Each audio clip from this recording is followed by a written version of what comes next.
మీకు నేను ఇచ్చే పెద్ద వరం. శృంగేరి జగద్గురు స్థానము మీ వెంట ఉంది అనే గుర్తు. రాష్ట్రీయ బజరంగ్ దళ్ ఆధ్వర్యంలో విద్యార్థులందరికీ ఈ ధర్మం పట్ల ఉండాల్సిన నిబద్ధత పట్ల, ఈ ధర్మం యొక్క గొప్పతనాన్ని తెలియపరచాలి అనే సదుద్దేశ్యంతో ఈ నెల జనవరి 25, 2026 విశేషంగా ఒక సభని ఆర్గనైజ్ చేయడం జరుగుతోంది. అందులో యువ విభాగం అంతా కలిసి ప్రత్యేకంగా దీన్ని తీసుకొని ముందరికి వెళ్తూ ఉన్నారు. హిందూ విద్యార్థి పరివార చైతన్య సభ అనే పేరుతో. ఈ సభ అన్ని విధాలా దిగ్విజయం కావాలని ఆ సందర్భంగా ఒక చిన్న ప్రవచనం ఇవ్వడానికి నన్ను 25వ తారీఖు ఆహ్వానం చేయడం జరిగింది. శృంగేరి జగద్గురువుల ఆశీస్సులతో ధర్మం గురించి ఎవరు ఎక్కడ పనిచేసినా మీరు వాళ్లతోటి ఉండి సహకరిస్తూ ముందరికి వెళ్ళాలి, ధార్మికమైన ఏ కార్యక్రమమైనా అనేది వారి ఆదేశం. కాబట్టి ధర్మంలో భాగంగా ఈ అద్భుత కార్యక్రమాన్ని నిర్వహిస్తూ ఉన్నాం.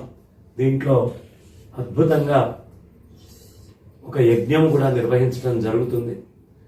300 మంది పైన విద్యార్థులకి ధర్మము అనేటటువంటి విత్తనాల్ని, సనాతన హిందూ ధర్మము అనేటటువంటి విత్తనాన్ని లోపల నాటితే వాళ్ళు పెద్ద అయ్యేటప్పటికీ మహావృక్షాలై కొన్ని కోట్ల మందిని తయారు చేస్తారు. కాబట్టి దాంట్లో నాందిగా చేస్తున్న ఈ మహత్ కార్యక్రమం సర్వత్రా దిగ్విజయం అవ్వాలని, ఇది జరుగుతున్నటువంటి ప్రదేశం కందికల్ గేట్ చిత్రనగర్ సమీపంలో నిర్వహిస్తున్నటువంటి ఈ కార్యక్రమాన్ని, అందులో భాగంగా ఆ రోజు రథసప్తమి విశేషంగా ఉన్నందు కారణంగా హయగ్రీవ హోమము, సరస్వతి అమ్మవారి యొక్క పూజ, దాని తర్వాత గురుగారి యొక్క మార్గదర్శనం మనకందరికీ ఉండబోతుంది.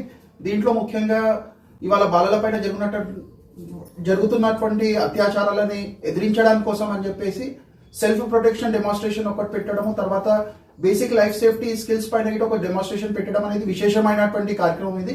కాబట్టి అందరితో కోరుకునేది రాష్ట్రీయ బజరంగ్ దళ్ మరియు అంతర్రాష్ట్రీయ హిందూ పరిషత్ వైపు నుండి అందరూ సహకరించండి, అందరూ రండి, అందరూ స్వాగతమే. హిందువులు అన్నవారు మా పిల్లల భవిష్యత్తు బాగుండాలి, మా పిల్లల భవిష్యత్తు ప్రగతి వైపు వెళ్ళాలి, ఉజ్వల భవిష్యత్తు కావాలి అనుకున్న ప్రతి తల్లిదండ్రులు కూడా ఆహ్వానితులే. చాలా అద్భుతం. అందరం పాల్గొన్నాం. వారు ప్రత్యేకంగా వచ్చి అందించడం అయింది. నేను పాల్గొంటున్నాను, మీరు కూడా పాల్గొనండి.